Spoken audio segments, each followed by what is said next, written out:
वनमंत्री गणेश नाईक आता हॅट्रिक करणारे ठाण्यात जनता दरबाराच्या माध्यमातून ते हॅट्रिक करणार आहे। 22 ऑगस्टला गडकरी रंगायतनमध्ये जनता दरबाराचं आयोजन करण्यात आलं। 15 वर्षापूर्वीही गडकरी रंगायतनमध्ये त्यांचा जनता दरबार झालेला होता। जनता दरबाराच्या बॅनरवर उपमुख्यमंत्री एकनाथ शिंदे यांचाही फोटो आता छापण्यात आलेला आहे। ठाण्याच्या राजकारणात आता पुन्हा एकदा जनता दरबारच्या माध्यमातून हॅट्रिक केली जात आहे, ते गणेश नाईकांच्या माध्यमातून। गणेश नाईक 22 तारखेला जनता दरबार भरवत आहेत, ते म्हणजे राम गणेश गडकरी रंगायतन या ठिकाणी। हा जनता दरबार 22 तारखेला सकाळी 10:30 वाजता आयोजित केला आहे।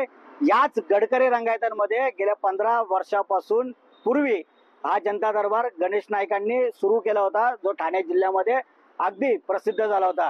याच जनता दरबारचा आता बॅनर सध्या चर्चेचा विषय ठरत आहे। या हॅट्रिक साधणाऱ्या जनता दरबारमध्ये गणेश नाईक आता नेमकं काय सुतोवाच करतात ते देखील महत्त्वाचं ठरणार आहे। आपण गेल्या मागील काही काळापासून आपण बघतोय की शिंदे आणि नाईक या दोघांमध्ये वॉकयुद्ध रंगत आहेत आणि त्या याला एक वेगळं राजकीय वलय देखील बघितलं जातं। त्यामुळे शहराच्या लेवलला हॅट्रिक साधताना गणेश नाईक आता कुठल्या पद्धतीने राजकीय सूत्र फिरवत आहेत हे पाहणं आता महत्त्वाचं ठरणार आहे। मनीष गांगुर्डे, लोकशाही मराठी, ठाणे। लोकशाही मराठी ऐका, पहा, जागरूक रहा।